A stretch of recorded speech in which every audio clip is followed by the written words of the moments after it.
Hi, I'm Dr. Joel Cherdack. One of the increasingly more popular procedures that we're performing in our clinic is our stem cell intravenous therapy. And we use our stem cell intravenous therapy for a number of different reasons. We use it to treat autoimmune diseases like multiple sclerosis, Crohn's disease, rheumatoid arthritis, also neurodegenerative diseases like Parkinson's disease, and a host of other chronic diseases. We also use our stem cell infusion therapy as a means of stopping and reversing potentially the aging process. So it's a great anti-aging agent, and we have many patients that come in on a regular basis for an intravenous stem cell procedure to help with anti-aging. So the way that our intravenous stem cell therapy procedure works is we use umbilical cord stem cells. And so in our umbilical cord stem cell donor sample, there are 80 million stem cells that we use.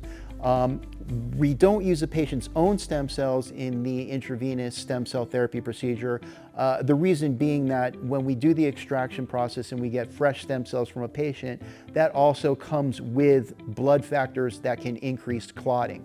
Now, this helps if we're injecting a joint or treating locally for an arthritic condition or to treat a ligament or tendon, but we don't want to use that in an intravenous setting because of the potential for clotting. So obviously we want to make sure that our procedure is as safe as possible. So what we use in our intravenous procedure is we use donor umbilical cord stem cells, 80 million of them, and we also use exosomes. And what exosomes are packets of information that are released from stem cells that increase healing, decrease inflammation, and work a little bit faster than the stem cells themselves work.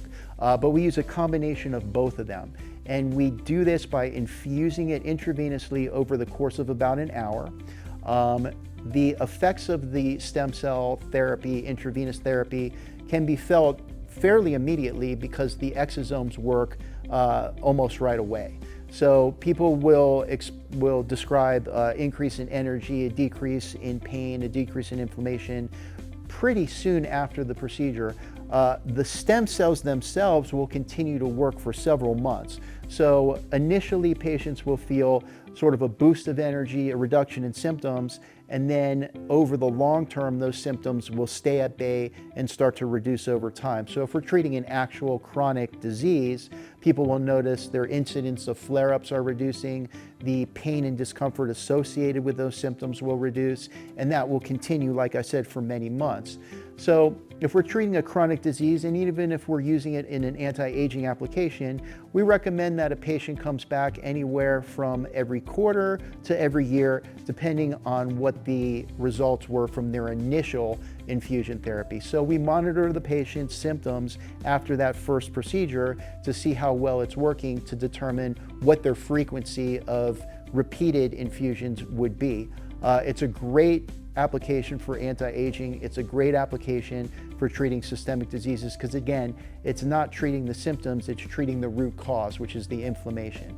If you have any questions about our stem cell infusion therapy procedure, please reach out to one of our clinics and our patient coordinators will be happy to answer any of your questions.